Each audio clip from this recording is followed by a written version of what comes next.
Hello guys, welcome back to the channel and I hope आप सब लोग काफी ज्यादा अच्छे होंगे। तो भाई आज बात करने वाले हैं स्कोडा काइलैक की। अगर आप काइलैक खरीदने की प्लानिंग कर रहे हो, अभी लेने की या फिर इन फ्यूचर लेने की, तो भाई ये वीडियो आपके लिए बहुत ज्यादा इंपॉर्टेंट होने वाला है, क्योंकि काइलैक सक्सेस होती हुई भी नजर आ रही है और साथ ही में क्योंकि सक्सेस हो रही है तो थोड़े से तेवर जो है एज अ ब्रांड स्कोडा के यहाँ पे चेंज होते हुए नजर आ रहे हैं। एक बड़ी खबर आ रही है भाई, इनके सेल्स नंबर को लेके कितने बढ़ रहे हैं, और साथ ही में एक और बुरी खबर आ रही है कि कौन सा मॉडल जो है आपको फिलहाल मिलने नहीं वाला है, वेटिंग में लगना पड़ सकता है आपको। मतलब फिलहाल तो डिसकंटिन्यू ही हो चुका है वो मॉडल, कब आएगा, कैसे मिलेगा, सारी बात मैं आपको बताने वाला हूँ इस वीडियो के अंदर।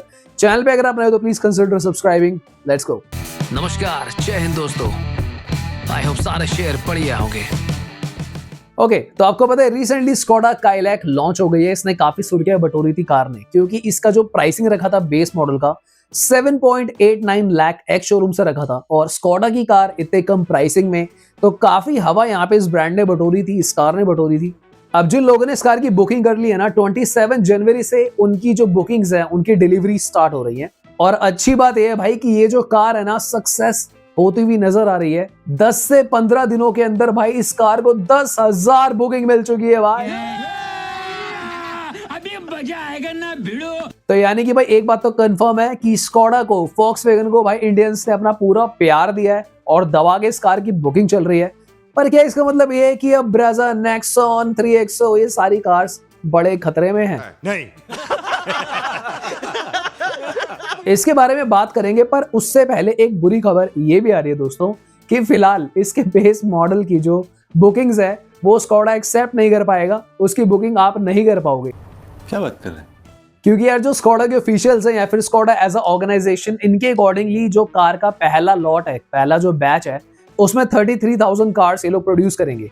और इनका एक रूल था जो आई एम नॉट श्योर हमसे कैसे मिस हो गया या फिर हमें पता ही नहीं था, कि 10% कार एक बैच में से आपको बेस मॉडल की दी जाएंगी। So what it means basically, अगर 33,000 का लॉट है तो 3300 बेस मॉडल खाली उस कार के जो है बनाए जाएंगे, और ऑलरेडी वो 3300 जो बेस मॉडल्स हैं ऑलरेडी बुक हो चुके हैं। सो व्हाट इट मींस, अगर अभी आप जाकर इसका बेस मॉडल मांगोगे तो स्कोडा ऑफिशियली आपको मना कर देगी। अब अगर हम इसको कंपेयर करते हैं किसी बाकी ब्रांड से या फिर स्कोडा से, डिफरेंस बस यही आता है कि बाकी ब्रांड जो है ना आपको बताते नहीं है, खाली आपकी बुकिंग लेके बैठ जाते हैं। बट यहाँ पे स्कोडा आपको बता रही है कि भाई फिलहाल हमारे पास आपको देने के लिए ये कार है नहीं। So does it basically mean कि स्कोडा ने एक पर्दाफाश कर दिया है कि कैसे ब्रांड्स की जो वेटिंग है कुछ की 9 महीने या फिर साल तक भी चली जाती है, क्योंकि उनके पास कार होती नहीं है देने के लिए। अब इसका क्या मतलब है? क्या अब आपको जो काइलैक क्लासिक है यानी कि जो बेस मॉडल है कभी नहीं मिलेगा? नहीं, ऐसा नहीं है। मैं आपको सारी बात बताऊंगा कि कब मिलेगा। उससे पहले एक और इंपॉर्टेंट चीज है दोस्तों कि 33,333 कस्टमर्स को यानी कि कार बायर्स को जो काइलैक लेते हैं, यानी कि फर्स्ट बैच जो इनका है, जो भी लोग ये कार खरीदेंगे, स्कोडा उनको भाई एक सर्विस पैक भी ऑफर कर रहे हैं, जिसको लेने के बाद आपकी जो कॉस्ट है तकरीबन 0.24 किलोमीटर के आसपास इसकी मेंटेनेंस कॉस्ट आ जाएगी। यानी कि पर किलोमीटर पे आपको समवेयर 25 पैसा के आसपास मेंटेनेंस कॉस्ट इस कार की आएगी एज पर स्कोडा। दोस्तों 10,000 बुकिंग आना काइलैक की, ये बहुत बड़ी बात है स्कोडा के लिए, एक अचीवमेंट है डेफिनेटली। क्योंकि अगर आप इसको कंपेयर करते हो, इतने नंबर्स आज की डेट में ना फ्रॉन्क्स करती है, सोनेट करती है। अगर हम नेक्सॉन, ब्रेजा की बात करते हैं तो ये जो कार्स है 15,000 की रेंज में चली जाती है और आपस में कंपीट करती हुई नजर आती है। कभी ब्रेजा 18 कर लेती है तो नेक्सॉन 15 कर लेती है, कभी नेक्सॉन 16-17 कर लेती है, ब्रेजा 15 कर लेती है। सो ऐसे चलता है। और अगर हम 3XO की बात करते हैं तो 3XO की भी जो सेल्स की रेंज रहती है तकरीबन 8 से 10,000 के बीच में ही रहती है। तो क्या इसका मतलब अब ये है कि भाई स्कोडा बन चुकी है चैंपियन? जलवा है हमारा। पर जो मेन क्वेश्चन है कि अब बेस मॉडल का क्या होगा। सो मैं आपको बता दूं, इसका जो नेक्स्ट लॉट है ना, इसकी जो प्रोडक्शन है कुछ महीनों बाद स्टार्ट होगी। बेसिकली ये मुझे ऐसा लगता है कि मई या फिर जून तक जो है जाने वाला है इसका जो फर्स्ट लॉट का प्रोडक्शन है। तो मई या जून के आसपास आपको जो है इसकी बुकिंग कराने का मौका मिलेगा। सो बेसिकली अगर आप रेशो देखते हो यार, 100 में से 10% का रेशो, कि 10% के आसपास जो है आपको बेस मॉडल मिलने के चांसेस है। तो भाई जिन्होंने तो ऑलरेडी बेस मॉडल बुक कर दिया उनको तो मिल जाएगा, कांग्रेचुलेशंस। पर अगर आप थोड़ा सा लेट हो गए हो तो आपको 2 नुकसान होने वाले हैं यहाँ पे। पहला नुकसान कि एक तो अवेलेबल ही नहीं है, दूसरा नुकसान कि जब कभी भी आपको इन फ्यूचर ये कार अगर बेस मॉडल लेना होगा तो उसका आपको प्राइसेस बढ़ाकर पे करना पड़ेगा, क्योंकि 2025 से कार के प्राइसेस बढ़ रहे हैं। हालांकि एक और नुकसान भी हो सकता है कि अगर आपको स्कोडा काइलैक ही लेनी हो और आपको बेस मॉडल लेना था पर अब वो आपको नहीं मिल रहा है, क्योंकि वेटिंग काफी ज्यादा बढ़ेगी, क्योंकि अब आप एक लौते तो होगे नहीं जो सेकंड लॉट में वेट कर रहे होगे, there could be multiple more people, hundreds of people जो बेस मॉडल लेना चाहेंगे, तो वहां पे भाई धक्का मुक्की चलेगी। So there is a possibility you might have to increase your budget and go to the second base variant, क्योंकि वो आपको इजीली मिल जाएगा। तो एक चीज तो यहाँ पे कंफर्म है यार कि स्कोडा ने भी कहीं ना कहीं एक ऐसी टेक्निक खेली है, एक ऐसा ब्रेन यूज करा है जिसको कई ब्रांड्स यूज करते आए हैं, but the problem is the ratio I am not finding it logical. अगर ये लोग ऐसा भी कहते कि यार 33,000 में से हम 10,000 कम से कम बेस मॉडल निकालते हैं, I mean they should have keep the 30% ratio या 25% रेशो तो कर लेते यार, पर एक बैच में से 10% बेस मॉडल निकालना मुझे पर्सनली काफी ज्यादा कम नजर आ रहा है भाई। इस कार में आपको मिलता है 115 bhp एंड 178 न्यूटन मीटर का टॉर्क, 1 लीटर का टर्बो इंजन जो आपको कुशाक और टाइगुन में भी देखने को मिलता है। So basically people have gone crazy literally यार, मतलब रिसेंट जितने भी लॉन्च हुए हैं, this is the craziest car, this is the craziest I mean trend which is going. 10,000 booking last year Thar rocks में हुआ था, पर उन्होंने तो कुछ ज्यादा ही नंबर बता दिया था भाई। उन्होंने तो आई थिंक मुझे जितना याद आ रहा है पता नहीं 72,000 या फिर 1,72,000 ऐसी कुछ बुकिंग बताई थी कि हमें मिल चुकी है थार रॉक्स की। पर जैसे जैसे मंथ बाय मंथ सेल्स के नंबर्स आ रहे हैं ना, ऐसा कुछ दिख नहीं रहा है कि भाई बिक गई थार रॉक्स से 20-25,000 महीना। न्यूज आती है इतनी बड़ी बड़ी, सेल्स का कुछ पता नहीं। बट इन स्कोडा काइलैक्स केस मुझे लगता है कि शायद ये पॉसिबल है।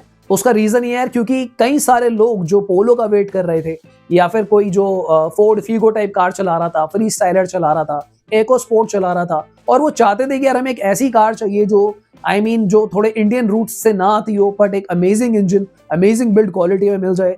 दे डेफिनेटली जम्प्ड हियर और उन्होंने सबसे पहले इस कार को जो है बुक करा है। तो इसका मतलब मुझे कहीं ना कहीं ये भी लगता है कि कहीं ना कहीं मे बी ना ये ऐसा नहीं होगा कि कंटिन्यूअस 10,000 पे जाएगी। मुझे लगता है ये कार का जो एक्सपेक्टेड रेशो रहना चाहिए 3 से 4,000 पर मंथ जाना चाहिए, क्योंकि भाई कार्स तो काफी आती रहती है। रिसेंटली बसाल्ट भी आई थी और भाई इसकी तो 100 यूनिट भी नहीं बिक पा रही है। लास्ट मंथ मेरे ख्याल से 50 यूनिट के आसपास इसकी सेल हुई है। The exact number is 47 basalt बिकी है भाई एक महीने में, लास्ट नवंबर में। सो आप इमेजिन करो कंज्यूमर कितना सोच समझ के कार ले रहे हैं। सो डेफिनेटली इस सारी जिद्दोजहद में काइलैक लेना is definitely not a bad option. आपको सेफ्टी बढ़िया मिल रही है, स्टैंडर्ड 6 एयर बैग्स मिल रहे हैं, कार का इंजन अमेजिंग है, metal sheet quality, overall build सब कुछ अमेजिंग है, इंजन की लाइफ बढ़िया है, ड्राइविंग डायनामिक्स ए क्लास है, माइलेज आपको बेटर मिल सकती है क्योंकि इस कार का साइज छोटा है और इंजन बढ़िया से ट्यून करके आपको दिया जा रहा है। So the only factor people are thinking maybe कि जो एक्सपेंसेस इसमें आते हैं, because Skoda is considered a bit luxury brand और साथ ही में अ बिट कॉस्टली ब्रांड।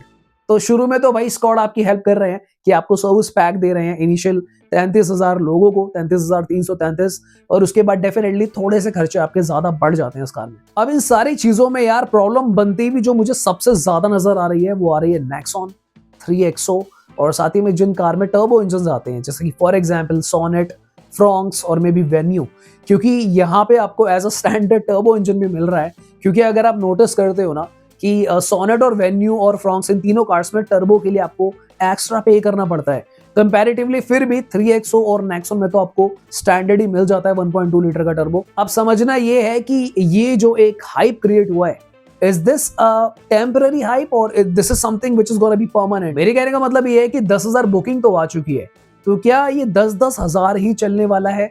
क्या ये पेल के रख देने वाली है बिल्कुल ही ब्रेजा ब्रेजा सबको, या फिर ये बस एक फर्स्ट हवा का झोंका है?